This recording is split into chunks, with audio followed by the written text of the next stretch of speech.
Our next lecture is called Your Health, Your Choice. And because that's really what we're going to talk about. We have many choices that we can make, and these affect what we will be like, what the probability of diseases will be, all of these parameters. Now, we are actually fearfully and wonderfully made. And it is surprising that the human being can take so much abuse and still survive. And the fact that everything is still so normal is really very surprising. What are the risk factors affecting our health? Well, there are some things that you can change and some things that you cannot change. For example, if the environment gets to be very polluted, you can't very well jump off the planet. You're sort of restricted to this place. But there are other things, again, which you can avoid, which I like to call monsters in our lifestyles. Smog blights babies in the womb. Well, there's nothing other than you can do about that except stop breathing. And then there are other things that we do to ourselves, like we take stimulants, we have stressful lives. People wake up in the morning, they feel half dead, they need a stimulant.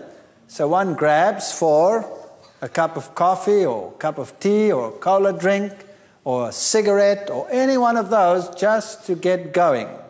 And you get hooked to these stimulants. And they increase your state of arousal. Then when you come home and you want to go to bed and you've had these all day long, then you need a depressant, something to calm you down. So you come home and you have a drink.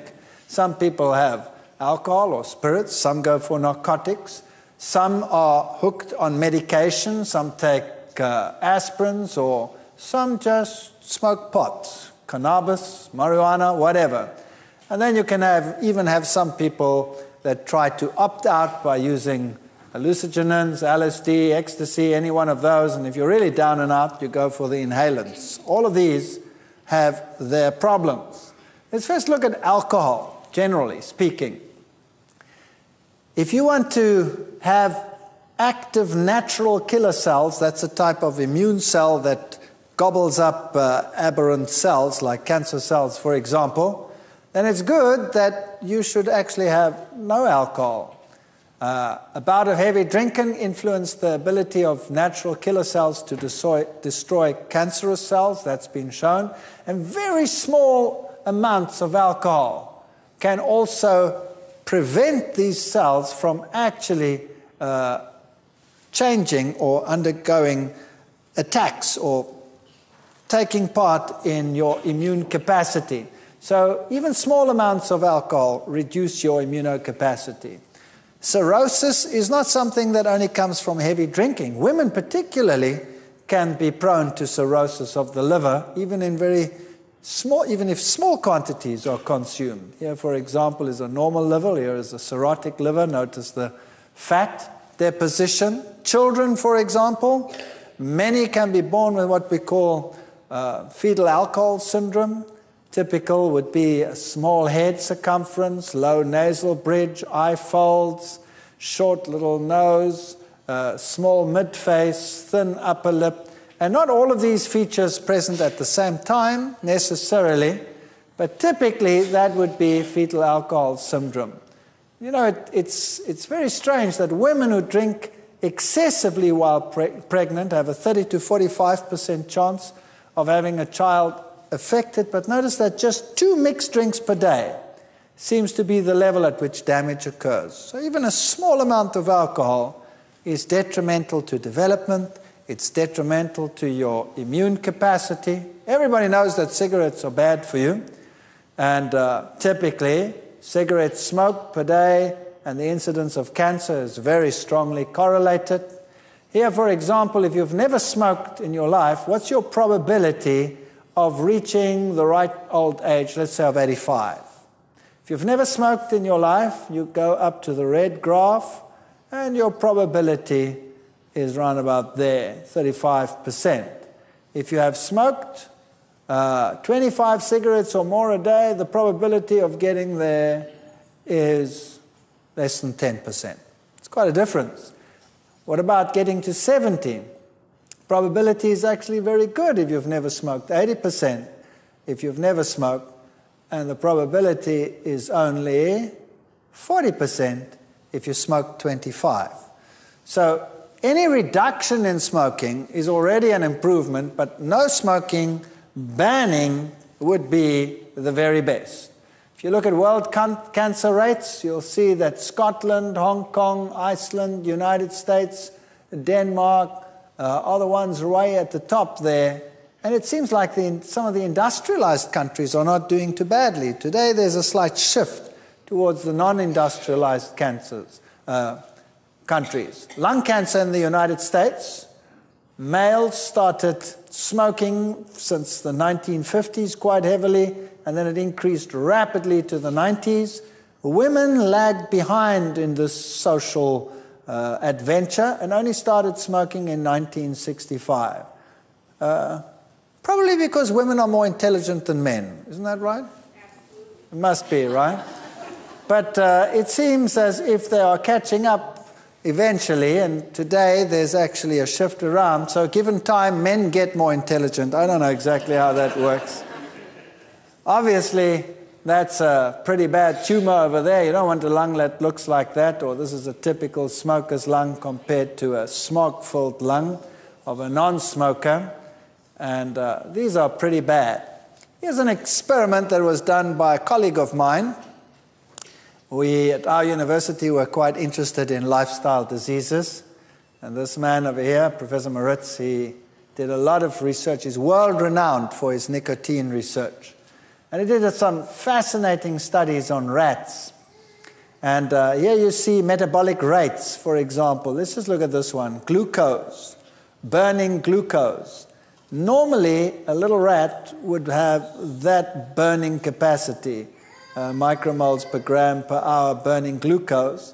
But if he gave them nicotine, that capacity doubled.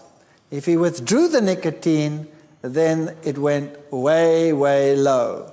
Now, that's an interesting point. You see, women, for example, are very attracted to this. When they smoke, they naturally burn more energy, and therefore they tend to stay thinner. When they give up smoking, that capacity drops to less than half, and they tend to get fat. That's why women don't like to give up smoking, because they get fat. Whereas normally that would be your level somewhere between the two. So if you give it up long enough, your metabolism would increase again. So the only thing you can do then is remain active and fit to prevent this from happening. But here's something very interesting that he found. If he took a pregnant rat and he gave the mother nicotine, that's the equivalent of simulating a mother that smokes during pregnancy. And then the pups were born, and he keeps on feeding her with the nicotine, simulating someone smoking, 1 milligram per kilogram body mass, and gives it up to day 21. That means the little ones are still getting the nicotine in the mother's milk. Then this is what happens to the baby's lungs. This one over here is one that receives nicotine, this purple one, and this is one that doesn't. These are the babies. So the babies never actually directly get nicotine, they just get it indirectly from the mother. And you'll see that when they are born, the lungs are pretty much the same, but as they develop the lungs, so the alveoli volume gets large compared to one where the mother did not get any nicotine. The alveoli volume actually gets small. Now that's important. So the babies from a mother that smokes, in brackets, would have large air sacs. And the babies from a mother that does not smoke would have small air sacs.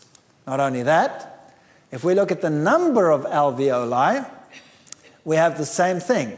Here is a mother, the babies of a mother that never smoked, and you'll see that the number of alveoli increases dramatically with development, where it also increases in the group where the mother did smoke, not as greatly. So there's a great difference in the number of alveoli at day 42 of development. So what does that mean? Simply this, that if a mother smokes, her offspring is likely to have large little air sacs in the lung and few. Whereas if the mother did not smoke, the air sacs would be small and many. Now what is preferable? A small one has a large surface area for the exchange of oxygen relative to volume. So if you have lots of small ones, that's the way you would want it to be. And here is the nicotine alveoli of a little baby that did not smoke. Notice the large alveoli and the little holes in it. It actually tears and the lung actually bleeds internally. This is the baby that never ever smoked. It just inherited it from the mother. And here's one where the mother did not smoke, and you'll see nice tiny little alveoli. That's just a size measure over there. Smooth, no holes in it, absolutely perfect under the electron microscope. So very nice lung development. And then he did something interesting. He took the whole lung and he put it in an acid and he dissolved all the tissue away until only the elastic tissue was left. And here was the lung of a control rat. In other words, once all the tissue had dissolved, that's what left. That's the elastic tissue. It looks like a sponge. If you took the same age one from a mother that had, in inverted commas, smoked, that's what it looked like. Wow. So basically, that is a lung of someone who has emphysema. That lung is so useless. The air sacs are large and floppy, and the elasticity of the lung is poor. So some people who have children do this to their kids. I believe my wife is one of them. She has the worst lungs under the sun. You go to that test where you blow to see what the force of your lung is and your capacity. She blows it that far. Her mother was a heavy smoker while she was pregnant, and my wife just inherited these pathetic lungs. Me, I blow that thing into the middle of next week. My mother never smoked, even though I smoked when I was stupid and young. It makes a big difference. Your choice, you see, does not only affect you, it can affect your offspring. And secondhand smoke is just as bad. Then there's something else about certain plants. We've looked at secondary plant compounds, phytochemicals that are healthy. Now, there are phytochemicals that are harmful in certain plants. And these harmful secondary compounds can cause various diseases. Now, why do plants have them? They say these plant compounds are for toxic defense. They are digestibility reducing defense, and some of them are positive, like anticarcinogens. Bad ones are called alkaloids. Some are pyrethrins. You can use them as insecticides, for example, rotinoids, cyanogenic glycosides, tannin, for example, phenolic resins, caffeols, caffeine, theophylline substances that you find in tea, for example, theobromine, a substance that you find in cocoa, nicotine, a substance that you find in tobacco plants, for example. Those are negative compounds that you want to avoid. Now, different plants have different compounds. All plants vary in the substances within them. And so the whole animal kingdom is spread over the plant kingdom. So certain animals will eat certain foods and no other foods.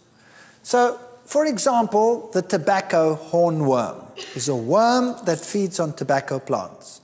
And it has an enzyme which neutralizes nicotine. So that worm can eat that plant from morning till night, and the nicotine is neutralized and excreted as though it weren't even there. But it's also attracted to the nicotine. It's its target, and it goes and it eats it.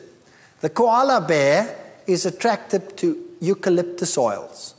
And the eucalyptus oils are eaten and attracts the animal, and that's its diet. It sticks to that diet.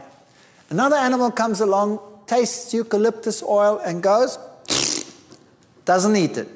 And so the koala bear has assured that that's its diet. And so the animal kingdom is spread over the entire plant kingdom in the world.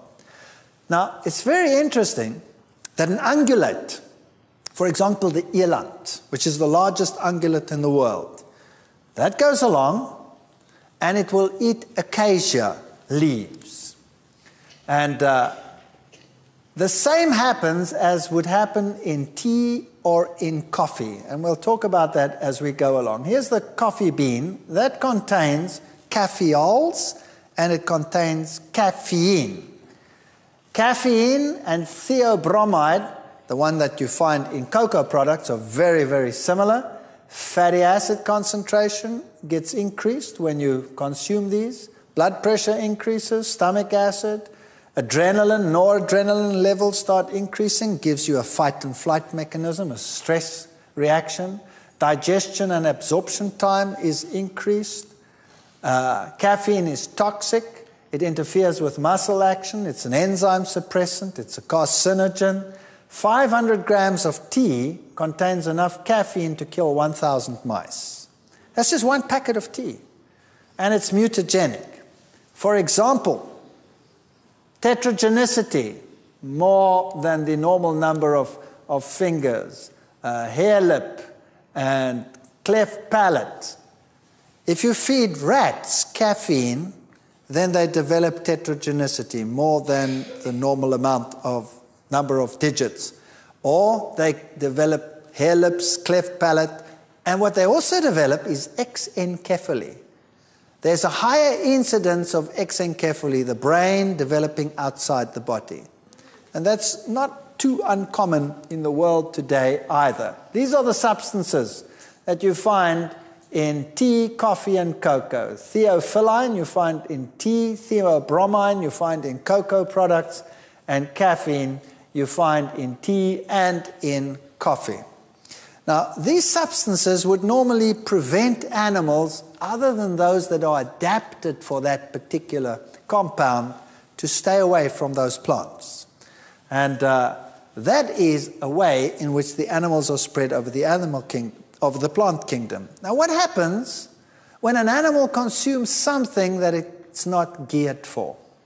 Well, then it has all these negative reactions. So what happens when, for example, you take caffeine into your system? The first thing that happens, besides all those negative effects, is that the caffeine causes your adrenal gland to release hormones. Two of them, adrenaline and cortisone. And adrenaline is the fight and flight mechanism, hormone. So you are geared to defend yourselves or to run like blazes. One of those two, right? The cortisone, on the other hand, is there to prevent inflammation in case of damage.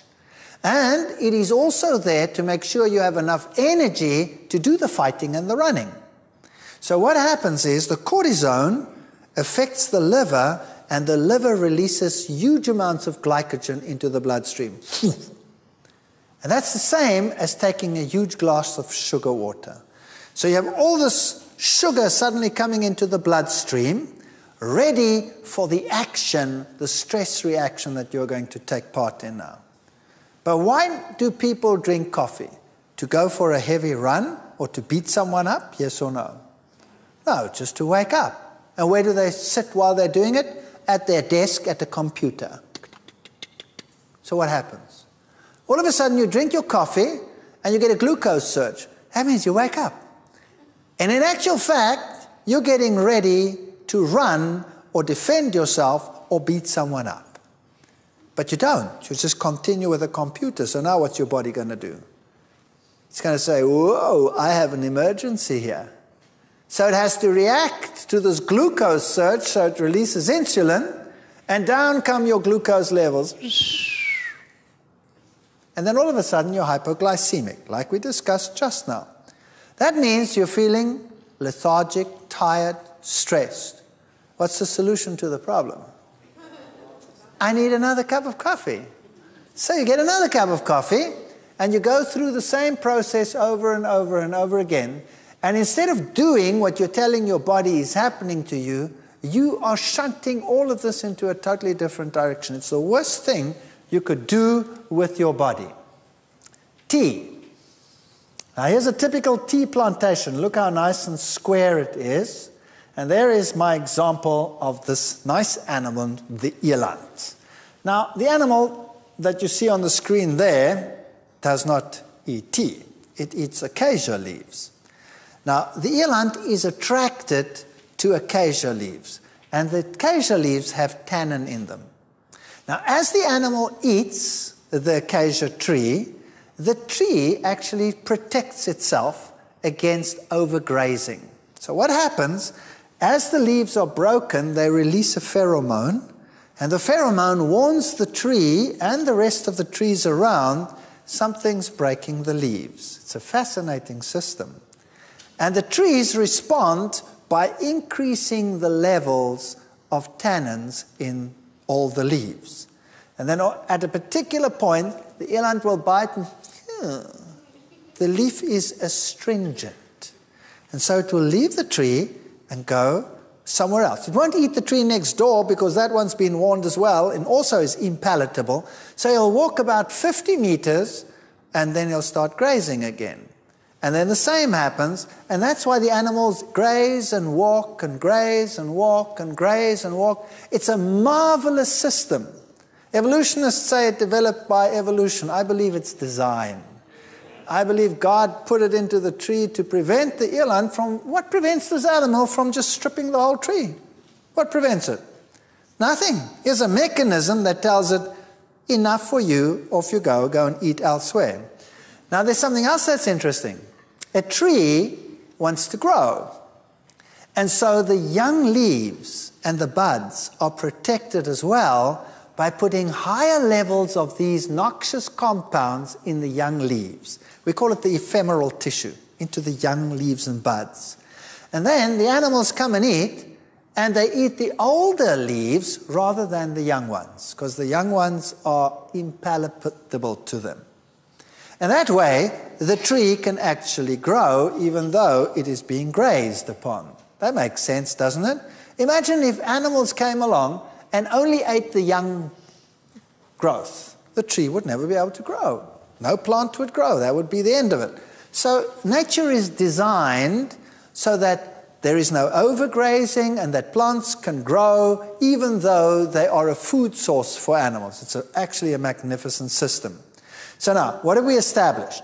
When these levels are high, they are deterrents to animal. They cause digestive problems. They cause repression of enzymes and functions such as that. So now let's see what happens when you go to gather tea. Notice that these plantations are square on top and on the sides. They are square. How did that happen? See, what they do is they go and they have found out that it's not good to cut the leaves. The best is to take a long stick and to walk and to trim them. So they go, and they cut them this way. They trim them down to these nice square. That's how they prune them. What does that simulate? So you're breaking the leaves like that. What does that simulate? Yes, that's right. It simulates an animal eating the plants. What would be the natural reaction to the plants after this? To raise the level of compounds that act as deterrents. And when the young leaves then come out after that process, they will have higher levels of deterrence than in a plant that had not been treated in this way. Does that make sense? And then the pickers go out, and for the very best of teas, what do they collect? The two top leaves and a bud. Those have the highest levels of these noxious compounds in them that any self-respecting animal would avoid, but not man. Man picks them. And then what does he do with them? Well, he dries the leaf, and that he calls green tea. But that's not good enough for most people. So what they do is they take all these leaves. By the way, how does he dry them? By cutting down the forest, making huge amounts of smoke, and drying it that way. Then he takes this tea and he puts it into fermentation vats, and he adds bacteria, and then he ferments them. Now, bacteria have to live. What do they live on? They live on everything that is edible in that leaf. And they ferment it away until it's all gone, and what remains in that leaf? Only that which is non-usable. So now, when you take that and you dry it again, what do you have then? Then you have high concentrations of toxins which no self-respecting animal would even get near to. It would be astringent, and it would be bitter, and it would be a taste and a metabolic deterrent. And what do we do with it? We make a solution, and we pour it into a cup, and then we say, drink it. Now do a baby test and give a cup of black tea to a little baby and watch its face. It'll take a sip and it'll go, how? And spit it out, right? What do? Obviously the thing is impalatable. It's as bitter as gall. It's full of toxins. We have to make it palatable. So what do we add? Sugar, because it's bitter. Now we add the sugar to take away the bitter. We are the stupidest animal on the planet, no doubt. You add the sugar, and then it's still astringent. So what do you add to prevent that, to make it smoother? You add cream. And then you can actually get this noxious compound down. And it's still so wickedly bad that you have to make a culture out of it. So you put it in a neat little cup and you raise the finger and you teach everyone that you have to drink it like this. And then you must say, afterwards. And when you've learned that, you've become a tea drinker, right? And there is no animal as moronic on the face of the earth. No other animal would do that except man. So tea and coffee is bad, bad news. So I have good news for you. There are many, many plants out there that have very good phytochemicals in them, and herb teas are not made from 2 leaves and a bud. How do they make herb teas? They take the whole plant and they use the whole plant for herb teas. So that is the best way to go about it. And then I have another piece of good news for you. There are some herb teas on the market which taste just as bad as black tea. So you don't even have to give up anything. You just switch to a horrible herb tea, and then your problem is solved. And you add whatever you wanted to make it palatable. But the good news is there are herb teas that are actually palatable. So do yourselves a favor and a flavor. Switch to herb teas and cut out the ones with the alkaloids. Sources of caffeine, for example, ground beans will give you 66 to 80 milligrams in a 2-cup drink. Filter drip will give you 110 to 180. So those are your typical coffees. Decaf will give you very little, but decaf contains the extractant, which is equally harmful because these are normally organic compounds with which they dissolve the caffeine out. So you're losing the caffeine, but you're gaining the extractant. Teas, as you see, are also quite rich in caffeines, and then your cola drinks also have caffeine. So Coke has a double whammy. 12 teaspoons of sugar, plus it has caffeine. It gives you a double whammy. So Coke actually should never be consumed by any human being. In fact, that company, well, what's the name of the product? Coke. Why? Because it's the extract of what? Cocaine plants.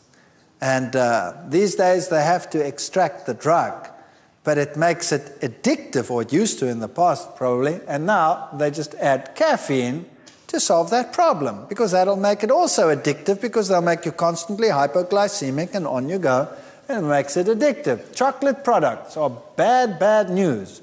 Look at all the products and the theobromines you get out of those. Cold remedies, weight control things, diuretics, they put these compounds into everything. For example, a simple slab of Cadbury milk chocolate, 1 ounce, will contain 44 milligrams of theobromine. Chocolate syrup, 2 teaspoons, 89 milligrams. Chocolate flavor, mixed milk, 120 milligrams. You give it to our kids all the time. I don't understand why we do that. These days you can buy soy milks that have got chocolate and cocoa products in them. Well, why don't they make one with carob? Why do they have to make it with caffeine and theobromine products? I wouldn't drink it. I'd just watch people drink it.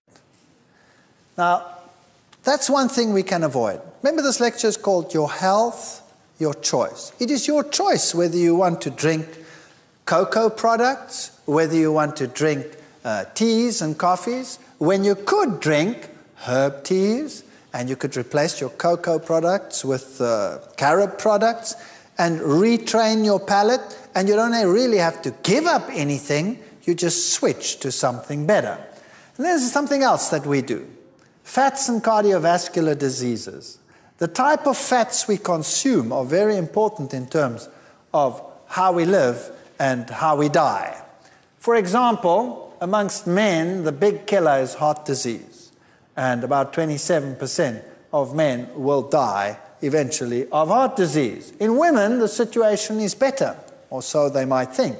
Only 18% of women are less likely to die from a heart disease. But here's the problem. Here's a New Scientist article. Surprise, the truth about women's hearts. If a woman gets a heart attack, she is 72% more likely to die from it than a man.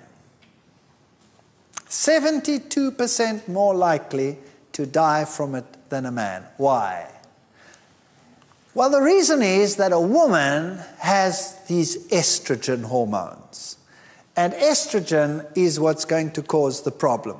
When a woman gets a heart attack, then the heart goes into fibrillation, but not only the heart. The big vessels coming out of the heart, the vessels themselves go into fibrillation. And that's what will give them a far greater risk of dying. A man not having those estrogen levels, the heart goes into fibrillation. If they can shock it back into reality, that's so fine. But at least the vessels don't fibrillate. And if your vessels fibrillate, well, then the blood doesn't go through that either. You cut off the oxygen to the brain, and then you die. So a woman is more likely to die from a heart attack than a man. If you take a typical statistics in the States, for example, then you'll see almost a quarter of the population, I mean, that's horrendous, have some form of cardiovascular disease, like high blood pressure, 50 million, coronary heart disease, 12 million, myocardial infarct, 7 million, angina, 6.2 million, stroke, 4.4 million, rheumatic fever and heart disease, 1.8 million. That's the American Heart Association. That's pretty horrendous. And cholesterol levels are very, very high. 98.1 million American adults have high cholesterol levels. Even young kids, 19 years old, have cholesterol levels of 165 milligrams per deciliter. There's only one nation that keeps up with them, and that's Finland. No other nation. And that's the reason why. That's the diet. That's a very high cholesterol-forming diet. Dairy products are very cholesterogenic. Eggs, meat products, those are the ones. Seafoods are relatively high too. And roe, for example, 300. Salmon is pretty high. Shrimp, all of these products, especially down here in your state, very high cholesterol diets that we see over there. Dairy, one of the very high cholesterol foods. We'll deal with that later. Whereas high-fat foods in the plant kingdom, like avocados, coconuts, They are not cholesterologenic. There is a notion that they will cause high cholesterol, but they don't. They don't cause high cholesterol at all, because the protein associated with it is plant protein. It actually lowers cholesterol. And the avocado, the oil in it is a monounsaturated oil, and it lowers your cholesterol level. So no high cholesterol from those products. Here is a typical way in which clotting and plaque formation forms. This is what you want. You want a nice, squeaky clean blood vessel without any of these compounds.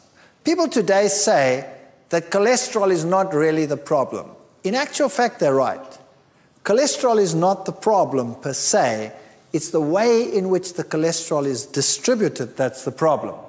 Here's the Framingham heart study, which clearly shows that the more cholesterol, the higher the risk of cardiovascular disease. So yes, the risk is higher, but how the cholesterol is distributed plays a very, very important role. If you have cholesterol clogging your arteries, then the arteries' lumen becomes smaller, and then you have a greater risk of a disease. Typical plaque formation. Notice how small the lumen has become. This is a person who has died of a heart attack, and you can see the clogging of the arteries over there. So a plaque is this mass of fat and cholesterol.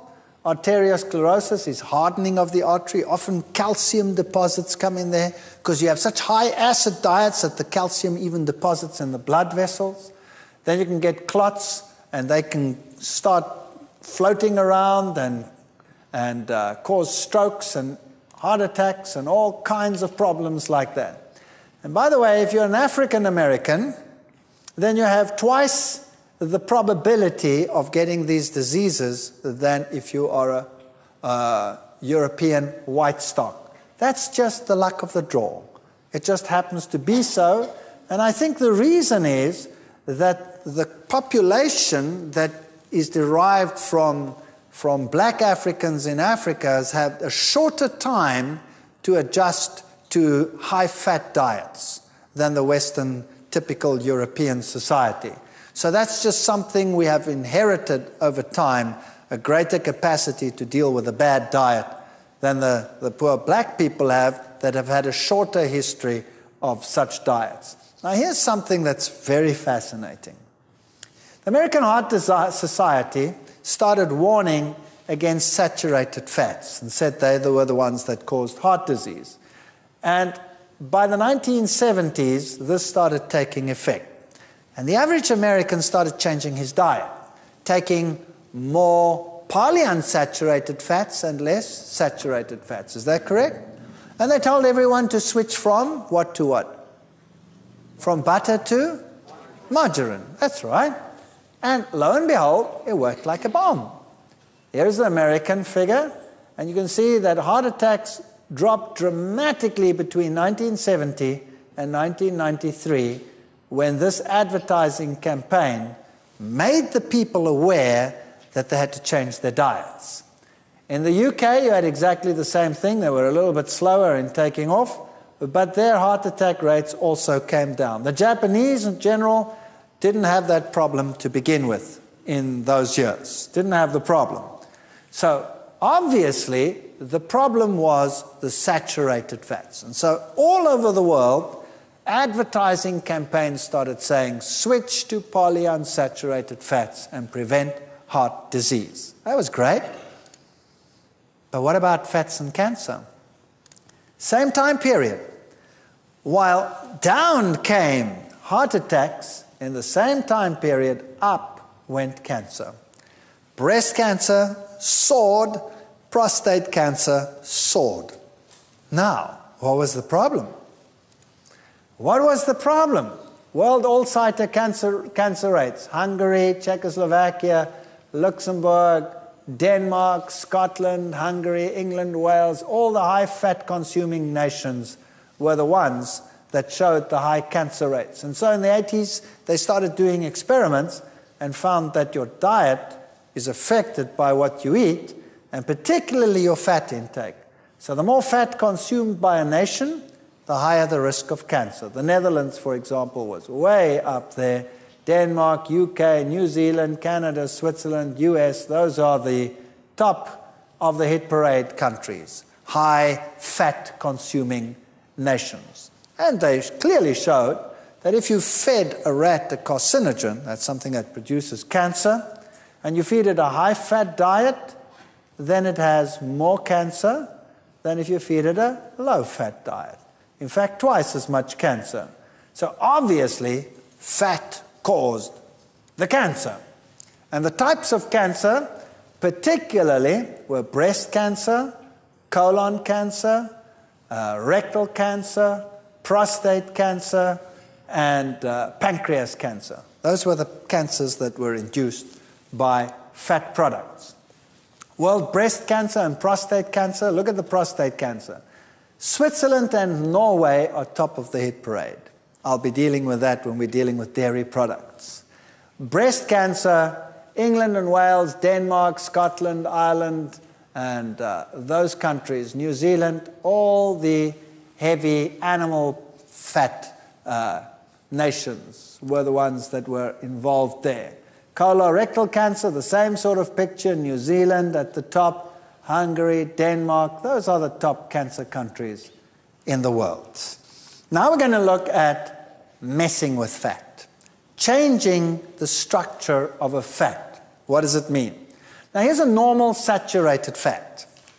Notice that there are no unsaturated bonds over there. Here's an unsaturated fat, there's a double bond there, a double bond, and a double bond. So this is a polyunsaturated fat. Wherever there is a double bond, the molecule makes a kink like that, like a V, okay? And so the molecule, because it has these kinks, is an open molecule. It's sort of open. And that means oxygen can get in very readily. So this fat over here tends to oxidize quite readily. And when it oxidizes, it forms free radicals. So when you extract a fat, it starts oxidizing. And the more unsaturated it is, the more it forms free radicals. For example, the polyunsaturated fat is unstable, and it causes free radicals over time. So you need a balance between polyunsaturates and antioxidants. And the natural antioxidants that you find in plants are vitamin A, vitamin C, vitamin E. And that vitamin E is built right into the seed where the oils are. So in a seed, the oil, in a sunflower seed, the oil is present, packed with antioxidants, and that oil remains stable. As soon as you extract that oil, then you expose it to air, and you have to increase the amount of vitamin E dramatically 200 times before it will stop oxidizing. And that doesn't happen. So they extract the oil, and then it forms these free radicals. And it forms all these compounds, peroxides, aldehydes, ketones, all these bad fellows. Now, when they extract the oil, to get enough oil out of the seed, they heat it as well. So, for example, when you heat a saturated and a polyunsaturated fat, and you heat it to 170 degrees for 2 hours, then it causes liver ailments when you feed it to an animal. That's centigrade. That's what, about double it for Fahrenheit. All fats heated to 180, that's about 360 degrees Fahrenheit, for 2 hours or more will produce serious liver ailments. And a triunsaturated fat will undergo oxidation 10,000 times faster than a monounsaturated fatty acid. So now here's the problem. When you extract that oil out of the seed under heat, normally they heat it to up to 200 degrees centigrade. That's 400 Fahrenheit. And they do that for 2 hours. So by the time you buy it, that oil would already cause serious liver ailments to a rat. Now, what do you do with the oil when you buy it? You cook with it. So you heat it. To what heat do you heat it? Very high. If you have a plate on your stove that's red, that means it's 600 degrees because you can actually see the light. You're putting your pan on there and you're heating that and you're cooking whatever you're cooking in there. You are just creating free radicals like crazy. Now, what about the corner fast food store?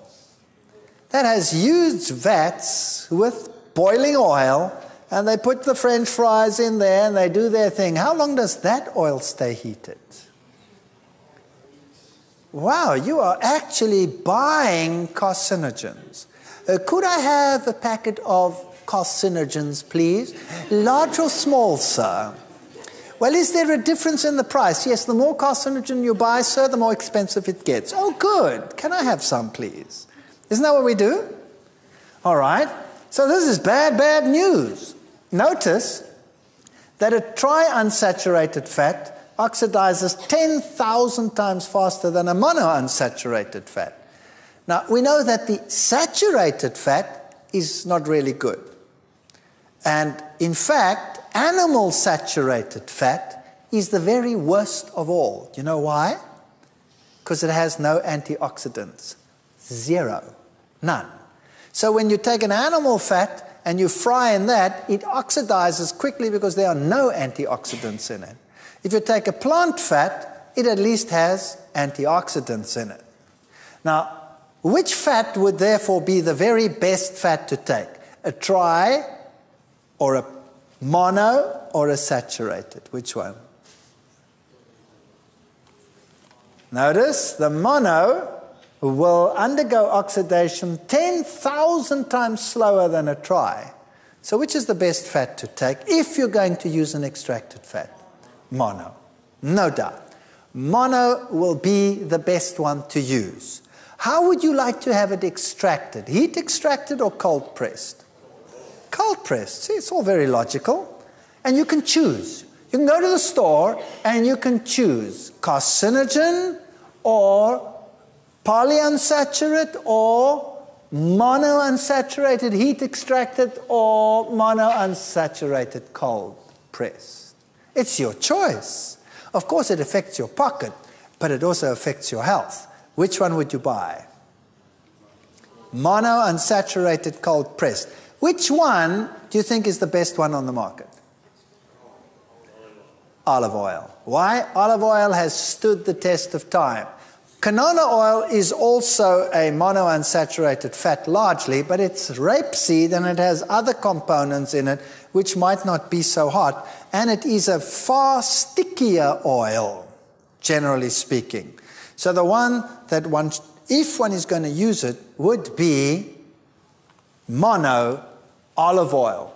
And you can see that that is a saturated, polyunsaturated mono. It takes the longest before it starts oxidizing. In fact, it only really starts oxidizing after being heated for about an hour or 2 hours. So if you take a cold press and you drip that over some potatoes and you pop it in and mix it all up and put it into the oven and you bake that at 200 degrees centigrade, that's what, 380, 400 Fahrenheit, and you bake it at that for an hour, you have golden brown chips and you have far fewer carcinogens than if you used sunflower seed oil. So make your fries like that. You don't have to give them up. Don't eat them as often, but when you make them like that. Here's a typical polyunsaturated ones, linoleic and linolenic acid. Now these are essential fatty acids. That means it is essential that we get them in the diet. We need them, we cannot live without them, we have to have them, and we can only get them from the diet. Now what's the best way to get them? Extracted or in whole food? Absolutely, that's the best way to get them. Hydrogenated margarines and oils are another problem that we're facing today. US News report, it is a violation of the law to make any claim that polyunsaturates can prevent or treat heart disease. Very interesting. What's happening here? Oil in margarines will be soya, maize, sunflower, olive, coconut, palm oil. There will be emulsifiers, preservatives, colorings, flavorings. Then you go through a process of removing the gums, neutralization with caustic soda, bleaching, filterizing, and then a process called hydrogenation. Heat and a catalyst and hydrogen. It's filtered, neutralized, bleached, deodorized, etc., and then they make the margarine. All right. Now, oil is a liquid. Plant oils are liquids, and polyunsaturates are liquids more than saturates. So now, normally, all oils naturally are in a form that we call the cis form, which means if you have your double bond, the two sides of the chemical arms are on the same side of the double bond.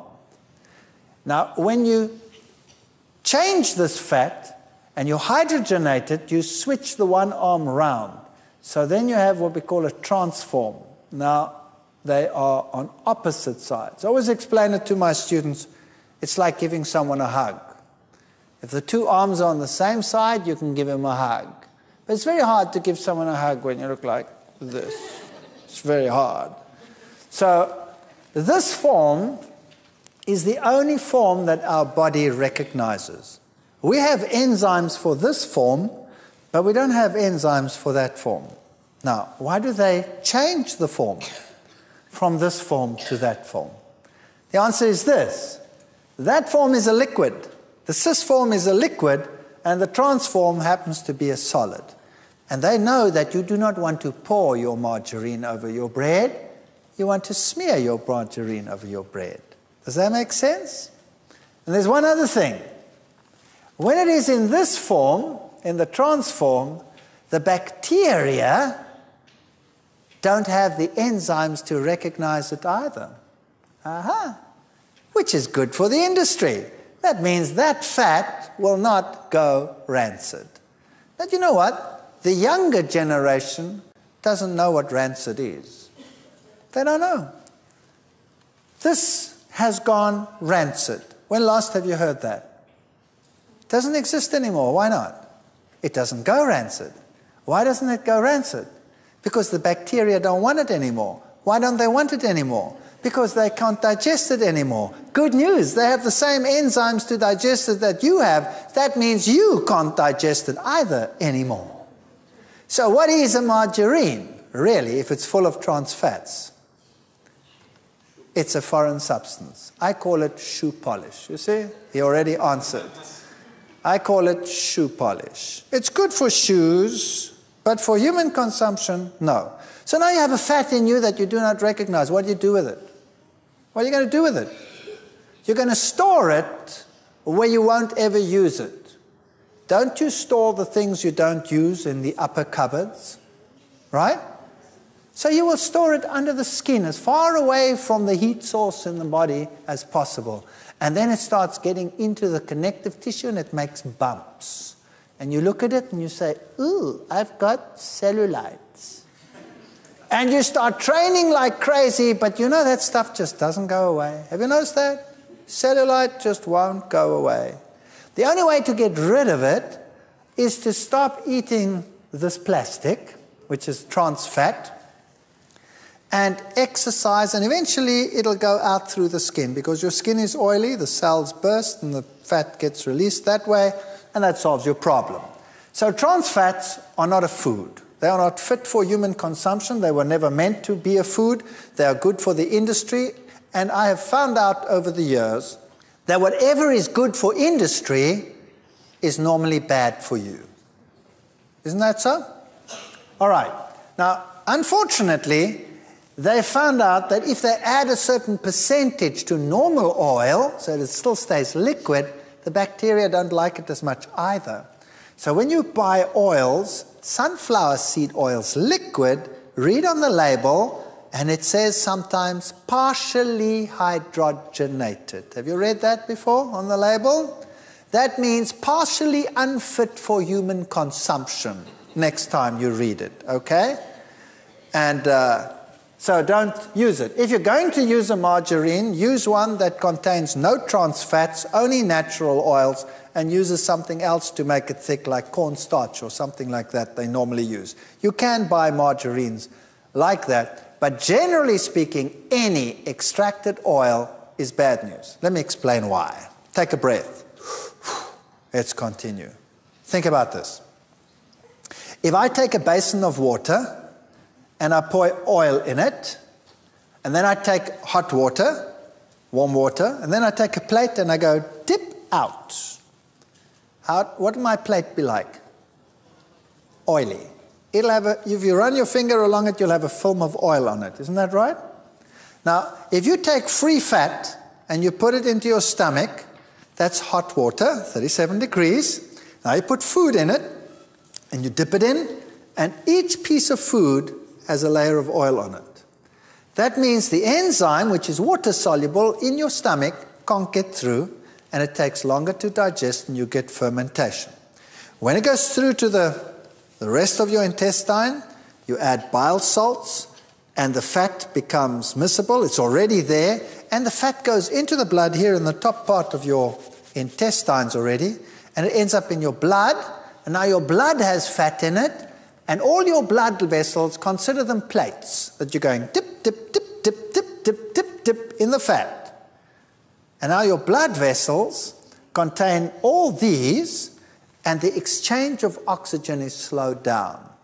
That means you're getting less oxygen to your brain. That is why if you have a fatty meal, very soon thereafter you go, and you fall asleep. Isn't that right? Whereas if you had no free fat in your diet, it would first have to be digested. It would be released as free fat lower in the intestine.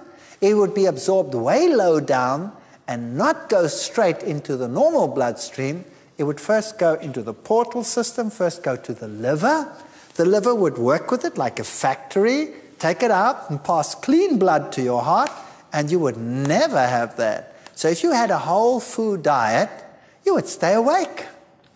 And you come to your class and your students are all asleep. It's a nightmare. It's a nightmare. So, switch to margarine. Women who eat 4 or more teaspoonfuls of margarine a day have a 66% greater risk of heart disease than women who have margarine less than once a month. Now, why is that? The trans fatty acid levels in the margarine seems to be the problem. So, you don't want trans fats. Trans fats are not a food, and they cause cardiovascular disease, and the polyunsaturates, they cause cancer. Margarine is not a good idea. Not a good idea. So what do you replace it with? There's another lecture coming up on that. Mopping up free radicals, we've already discussed it. So what you want in your diet, because we're going to face these hazards in the world, is you want lots of fruits and vegetables and natural foods such as these in your diet to help you cope with that situation as we discussed it in the previous lecture. All of these will help you mop up those free radicals. And it's very important that you don't just look at them, you actually eat them. Now I want to speak about one real hazard in the world today. I just want to make it quite brief. And that is additives. Here you have another choice. So we've seen your health, your choice. You can choose the oil that you want to buy. You don't have to give it up. You just choose the one that's going to be best for you. You can eat it in the whole form, or you could eat it in the extracted form. There are many, many things that you can do. But you can also look at what they put in the food, the additives. Today, there are about 8,000 additives listed by the World Health Organization. The number is increasing dramatically. Anything from anti-caking agents, anti-foaming agents, dyes, bleachers, bulking agents, emulsifiers, stabilizers, firming agents, flavorants, gelling agents, preservatives. The list is just endless. And there are many food intolerances that people have. You have non-immunological toxic effects, and then you have immediate ones, delayed ones, psychological effects, physiological effects. 10 to 20% of the population is asthmatic. Much of this can be alleviated just by getting rid of the additives, like sulfate oxidase deficiency leads to asthma. Dairy products is another one we'll be dealing with later. Now, the food additives are used as all of these components for colorants, etc. Some of them are used during processing, like foaming agents, anti-foaming agents, pH control agents, and all of those. And some are used in the final product, like your antioxidants, your colors, your pH control agents, your texturizers to keep things crispy, etc. And these are some of the behavioral reactions. Migraine, hyperkinesis, that's hyperactivity, or super sluggishness, photophobia, depression, irrational behavior, all of these, paranoid ideas, even transient blindness, and then all of these nerve disorders, insomnia, fatigue, nervous tics, all of those can be attributed to food additives. Sweeteners are one of the worst ones to watch. They're used in place of sugar, as you know. Saccharin is a very common one. It's implicated in abnormal cardiac rhythm, causes itching, nausea, swelling, blistering. It's a mutagen. It's listed as a carcinogen and banned in some countries. Some countries don't ban it. I don't think the United States actually bans it. It's one of the countries where you can get it. So saccharin is not one that we should take. But one that is probably most rampant in the world today is aspartame. It is used everywhere. It's used in power drinks. It's used in sport drinks. It's used in sweets. It's used so widely that it's scary. You'd have to watch where it is used.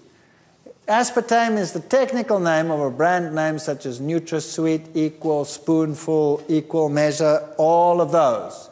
And it accounts for about 75% of adverse reactions in the United States, for example. There are some 90 symptoms associated with it: headaches, migraine, dizziness, seizures, nausea, numbness, muscle spasm, weight gain, rashes, depression, fatigue, irritability, tachycardia, fast heart rhythm, insomnia, lack of sleep, vision problems, hearing loss, heart palpitation, breathing difficulties, anxiety attacks, slurred speech, loss of taste, tinnitus, vertigo, memory loss, joint pain. I mean, the list is just endless. That's definitely one to avoid. Now, what does it do? This is what can be triggered by aspartame. So brain tumors can be triggered by it. Multiple sclerosis, if you have it latently, it can be triggered. Epilepsy, chronic fatigue syndrome, Parkinson's, Alzheimer's. Doesn't cause it, it just exacerbates it. Mental retardation, lymphoma, birth defects. Oh, terrible stuff. Now, what is it made of? 3 chemicals: aspartic acid, phenylalanine, and methanol. 2 of them are amino acids. So there's 2 amino acids. So people will tell you aspartame is a natural product. It's made of amino acids. In fact, free amino acids are sweet. And so most amino acids will act as sweeteners. And phenylalanine is probably one of the sweetest. So if you take that freely, it's sweet to the taste. Aspartic acid is the other one that is sweet to the taste. And then also contains methanol. Now, aspartic acid, as you see, is an amino acid taken in its free form. It significantly raises blood levels of aspartate and glutamate. Now, the same you will find in monosodium glutamate, MSG, that you find in Chinese food a lot. And aspartate and glutamate are what we call excitotoxins. Now, people will say, no, hang on a second, it's just an amino acid. But think about this. No animal in the world, no creature in the world ever eats free amino acids. You just don't do it. How do you get your amino acids? You eat a protein. And the protein is not sweet when you chew it. The protein goes into your stomach and there it is cleaved into blocks by the enzyme pepsin. And then it goes through to the duodenum, and there it is cleaved by another protein called trypsin into smaller pieces. And then it goes further down in the intestine, and then the amino acids are cleaved off one by what we call exopeptidases, enzymes that cut them off piece by piece. So the only place in your normal life where you ever have free amino acids is way down in the bottom of your intestine. Now, where does that go to? It goes just like that fat. Where does it go to? It goes to the liver. And the liver is a factory. It is your food factory. And it builds everything into your type of protein that you need and then transports it to wherever it has to go. So you never have excesses of those free amino acids free in your blood. Whereas if you take them free like that, they go straight into your bloodstream and they end up in the brain, where they shouldn't be. They should first be regulated by the liver. They go straight to the brain and they act as excitotoxins. So your kids go berserk and the adults go depressed. Now, what does it do? Excessive levels of phenylalanine in the brain can cause the levels of serotonin in the brain to decrease. Now, what's serotonin? Serotonin is a neurotransmitter. Now, schizophrenics have low levels of serotonin, and they go berserk. They're dangerous, they can kill you, they are out of control, so they're put into asylums. And then a psychiatrist comes along and he gives him medication to what? Raise his serotonin levels, and then he's quite normal. You can talk to him, there's no problem. There's no problem with that person. And as soon as he's off the medication, down goes the serotonin levels and he becomes aggressive. So now imagine this. We are making our society aggressive by giving them excessive levels of phenylalanine. Kids that drink these power drinks and that drink these sports drinks have high levels of this compound, and that's what happens. And then they become highly aggressive. And by the way, the antioxidant that they put on snack foods, like chips, butylated hydroxytoluene, butylated hydroxyanisole will do exactly the same thing. Lower the levels of serotonin. What do our kids eat in break? They eat these snack foods, and they're hyperactive, and they're aggressive, and they kick each other to pieces. Methanol, what does that do? That's the other compound in it. The recommended limit of consumption is 7.8 milligrams per day. Now, 1 liter, that's a quart approximately, of aspartame sweetened beverage contains 56 milligrams of methanol. Take a look there. 7.8 is maximum recommended. 1 liter, not 1 quart, will contain 56 milligrams. So heavy users of aspartame consume as much as 250 milligrams of methanol per day, or 32 times the recommended amount. Wow. That is bad news, and that will cause problems and diseases like you cannot believe. So aspartame can be found, for example, in instant breakfast foods, breath mints. Read them, those little ones, very often, those nice, cute ones. Watch them. Cereals, sugar-free gum, cocoa mixes, coffee beverages, frozen desserts, gelatin desserts, juice beverages, laxatives, multivitamins, milk drinks, pharmaceuticals, supplements, shake mixes, soft drinks, tabletop sweeteners, tea, beverage. It's everywhere. Wine coolers, yogurt. They put this stuff into everything. I think they're on an agenda to destroy society.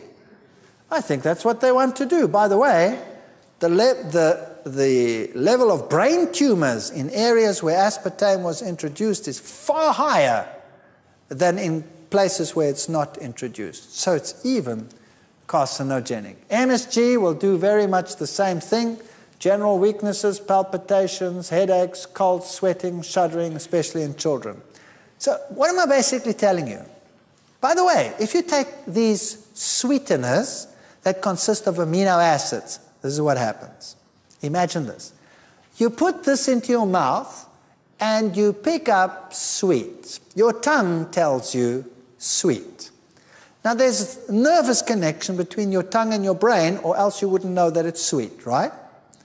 But there's also a nerve that attaches to your brain, and the brain says, sweet, something's on the way. What is it?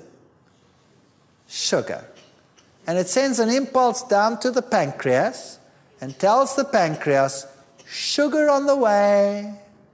And the pancreas says, brain says, sugar on the way, starts producing insulin.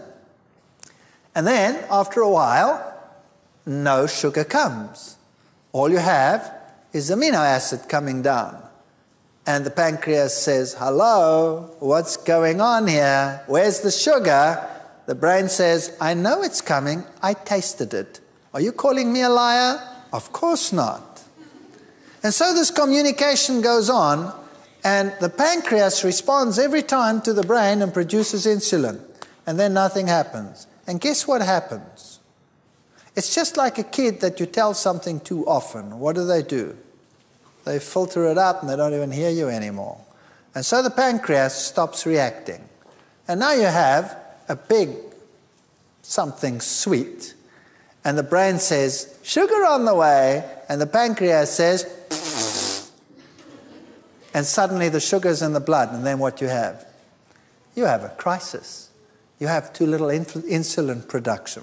So sweeteners, bad news. If you want to make something sweet, then use dates, for example, or natural products like that. So headaches, sweating, seizures, shuddering fits, all of these. The antioxidants we've already spoken about, butylated hydroxytoluene, butylated hydroxyanisole, those are the ones that they put onto all the snack foods. They also lower the serotonin levels by as much as 40%. That's like a schizophrenic.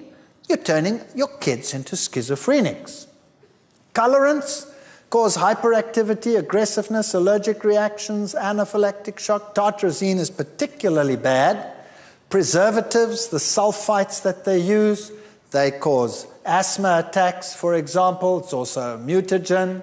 So if you buy something that has been sulfur treated, then what you do is you soak it. Say dried fruit. Just soak it, throw the water off, and then you don't have that product on there anymore. Sodium benzoate is a very common preservative in most dairy products. All margarines have it just about. It's very similar to tartrazine, so it's a hyperkinetic. You want to avoid those. The nitrates are carcinogenic, the nitrites that they put into cold meats and cheeses, but we'll cure you of that, so that's no problem. So when you're reading these bottles, it's a nightmare. Going shopping in a supermarket has, for me, become a nightmare. And I stand in front of the racks and I read the labels. And I put the product down. Anything, peanut butter. You want to go and buy peanut butter? You read the labels. And I call the supermarket manager. My wife freaks. She runs away. And I say, excuse me, sir, I'm looking for peanut butter and I can't seem to find it. And he says, but sir, there it is, right in front of you. I said, no, sir, not toxic waste, peanut butter. Let me show you. And then I give him the list of the ingredients and I tell him what each of them does. And I say, don't you have peanut butter? This and this and this and this brand don't have those things on it. Why is it that you only have these brands on your shelf? Couldn't you cater for people that want food and not toxic waste, please? And if enough people do that, eventually you have food on the shelves. So pressure. And learn to read the labels. And start switching to these types of foods. And I know there are problems there too, with sprays and all of that, but we'll be dealing with that as we go along. But this is health food that prevents most of those problems. So basically, your health, your choice. Start reading your labels. Don't pick the brands that have the products. Choose the ones that don't. For example, simple thing. If you want to buy ketchup, the one contains vinegar as an agent to make it sour. The other one contains citric acid. And we have both brands in my country. the one with citric acid and the one with vinegar. Now, vinegar is an end product of fermentation. In fact, bacteria will go no further in the fermentation than vinegar. There it stops. That means we don't handle vinegar very well. We don't have an enzyme that breaks vinegar down in the digestive tract already. So it goes into the bloodstream and is an acidifier. Citric acid is what you find in nature. You don't find vinegar naturally except if something has fermented. So the natural sour in citrus, for example, is citric acid. Lemon juice is highly sour, but it is a compound that you break down readily. So if you can choose the one that has citric acid and not the one that has vinegar in it, acetic acid. And if they don't have one, phone the company and say, excuse me, why do you put this and that in your product when this and this and this is better? And if you do that long enough, eventually there'll be a brand that has citric acid. And look for it. Choose the better ones and make sure that they're on the shelves, and start putting pressure on the people out there to say that the consumer is more important than the supplier. And your health, your choice. Thank you.